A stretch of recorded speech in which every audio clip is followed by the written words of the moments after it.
어머니, 이제 힘드시잖아요. 좋은 요양원으로 알아보시는 게 어때요? 저희도 더는. 아들의 마지못해 꺼내는 그 말. 여러분도 혹시 들어보셨나요? 아니면 언젠가 듣게 될까봐 가슴이 철렁 내려앉은 적은 없으신가요? 자식 눈치 보며 하루하루 숨죽여 지내는 삶. 월 300만 원이 훌쩍 넘는다는 그 비싼 요양원 말고는 정말 답이 없는 걸까? 막막하기만 했죠. 그런데 만약 그 요양원 비용의 10분의 1도 안 되는 월 20만 원 남짓으로 훨씬 더 자유롭고 존엄한 노후를 보낼 수 있다면 믿으시겠어요? 안녕하세요. 저는 평생을 남의 노후 걱정만 하고 살았던 올해 70을 넘긴 박순자입니다. 30년간 노인복지 분야에서 사회복지사로 일하며 수많은 어르신들의 눈물과 한숨을 닦아드렸죠. 정작 제 노후에 이런 시련이 닥칠 줄은 꿈에도 몰랐습니다. 노후, 질병, 자식과의 관계, 그리고 무엇보다 돈 문제, 누구도 피할 수 없는 이 현실적인 고민 앞에서 저 역시 속수무책이었으니까요. 오늘은 제가 어떻게 그 절망적인 상황에서 벗어나 제 두 발로 다시 서고 독립적인 삶을 되찾았는지 그 솔직한 이야기를 여러분께 들려드리려고 합니다. 혹시 지금 비슷한 고민으로 밤잠 설치고 계시다면 제 이야기가 작은 희망이라도 드릴 수 있기를 바랍니다. 예기치 못한 위기와 깊어지는 갈등, 저는 정말 일밖에 모르고 살았습니다. 청춘을 바쳐 어르신들 상담하고 필요한 지원 연결해드리고 그게 제 삶의 보람이자 전부였죠. 나는 전문가니까 내 노후는 문제 없을 거야. 그렇게 막연하게 생각했던 것 같아요. 참 어리석었죠. 퇴직하고 몇 년 지나지 않아 덜컥 무릎 관절 수술을 받게 됐습니다. 수술은 잘 됐지만 예전처럼 자유롭게 거동하기가 힘들어졌어요. 혼자 살기에는 버겁다는 생각에 결국 큰아들 영석이네 집으로 들어가게 됐습니다. 처음에는 고맙고 미안한 마음뿐이었죠. 하지만 시간이 흐를수록 뭔가 불편한 기류가 감돌기 시작했어요. 맞벌이하는 아들 내외는 늘 바빴고 손주들은 커가면서 자기들 세상에 빠져 있었죠. 넓은 아파트 안에서 저 혼자 덩그러니 섬처럼 느껴질 때가 많았습니다. 식사 시간이 되어도 먼저 수저들기가 어찌나 눈치 보이던지 그걸 눈칫밥이라고 하죠?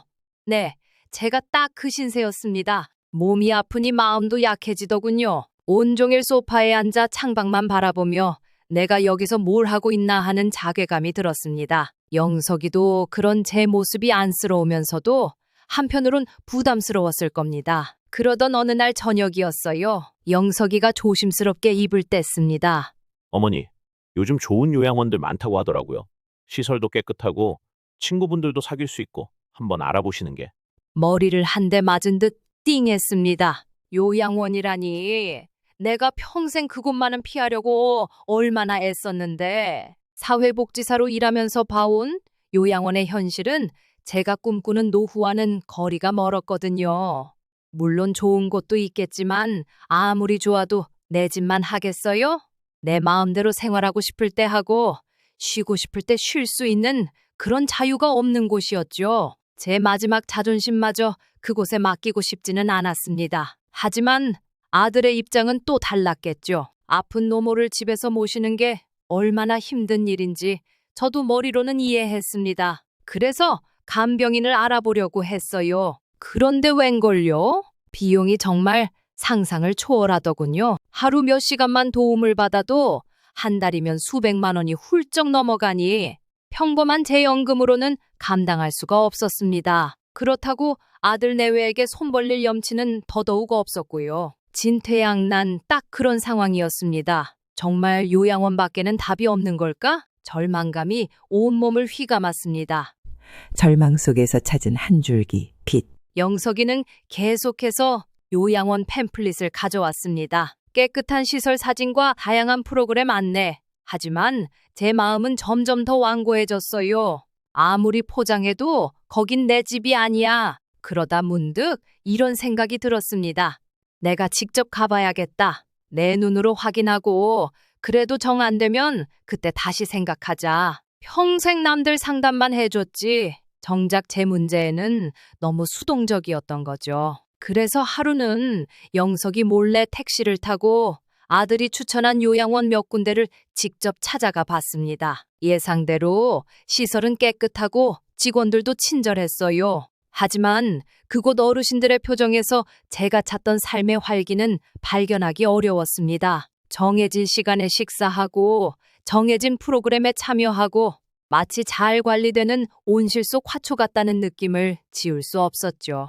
제 마지막 남은 삶의 선택권을 온전히 맡기고 싶지는 않았습니다. 다른 방법은 없을까? 정말 없는 걸까? 무거운 마음으로 터덜터덜 집으로 돌아오던 길이었습니다. 우연히 동네 주민센터 앞을 지나게 됐는데 게시판에 붙어있는 작은 안내문 하나가 눈에 들어왔어요. 어르신들을 위한 주거복지 안내. 별 기대 없이 찬찬히 읽어내려가는데 한 단어가 제 가슴을 뛰게 했습니다. 고령자 복지주택. 처음 들어보는 이름이었어요. 호기심에 주민센터 안으로 들어가 담당 직원에게 이것저것 묻기 시작했습니다. 직원은 아주 친절하게 설명해 주었죠.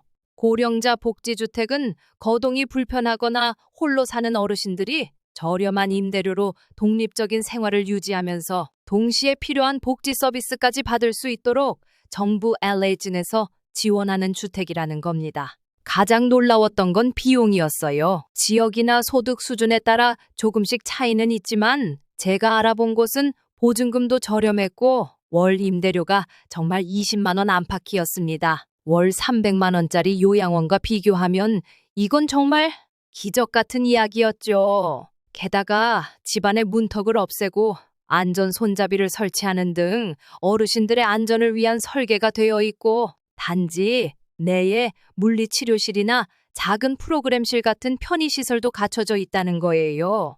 이거다 싶었습니다. 요양원처럼 모든 걸 통제받는 삶도 아니고 자식 눈치 보며 더부살이하는 것도 아닌 바로 내가 원하던 독립적이면서도 안전한 삶. 당장 신청 서류를 받아들고 집으로 돌아오는데 얼마 만에 느껴보는 희망인지 가슴이 벅차올랐습니다.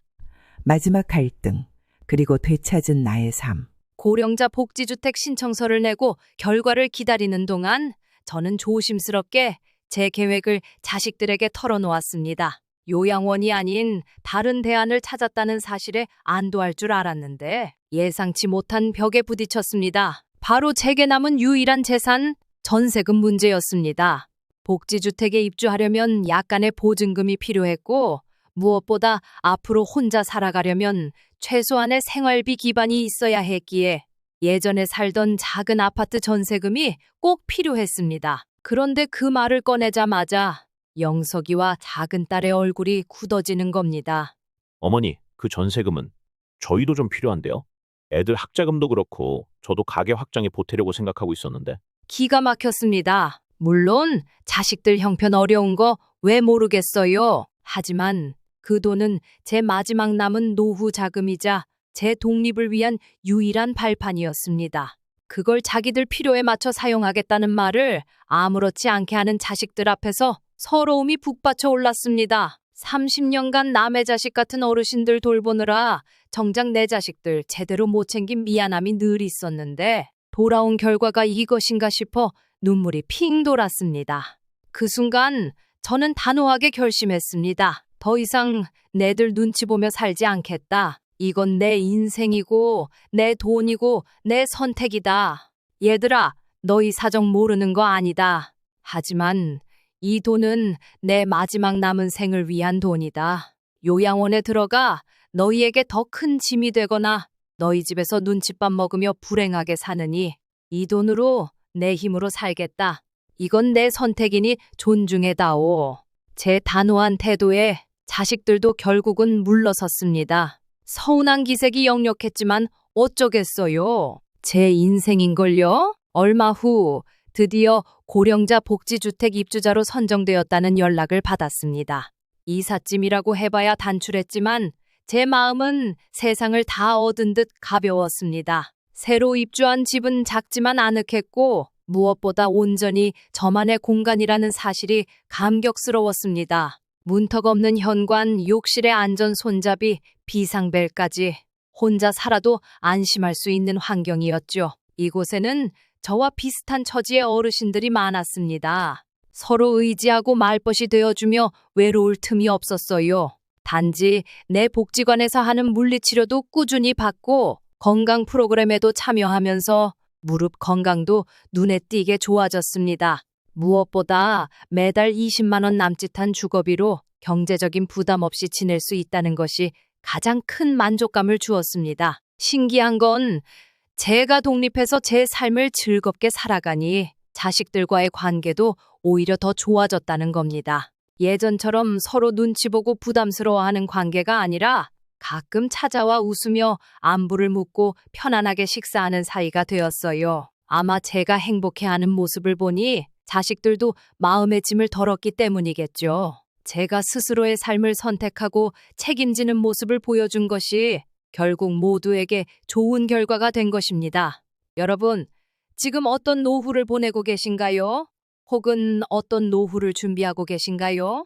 자녀에게 의지하는 삶, 혹은 비싼 요양원만이 유일한 선택지라고 생각하며 불안해하고 계시진 않나요? 제가 직접 경험해 보니 생각보다 길은 많았습니다. 정부에서 지원하는 고령자 복지주택처럼 우리가 아직 잘 몰라서 그렇지. 찾아보면 저렴한 비용으로도 충분히 독립적이고 존엄한 노후를 보낼 수 있는 방법들이 있습니다. 중요한 것은 포기하지 않고 스스로 정보를 찾고 자신의 삶을 선택하려는 의지입니다. 물론 자식들과의 관계, 특히 전세금 같은 재산 문제는 여전히 민감하고 어려운 숙제일 수 있습니다. 하지만 자신의 노후를 온전히 책임지고 독립적으로 살아가는 모습을 보여주는 것이 장기적으로는 자식들에게도 더 당당하고 편안한 부모가 되는 길이라고 저는 믿습니다.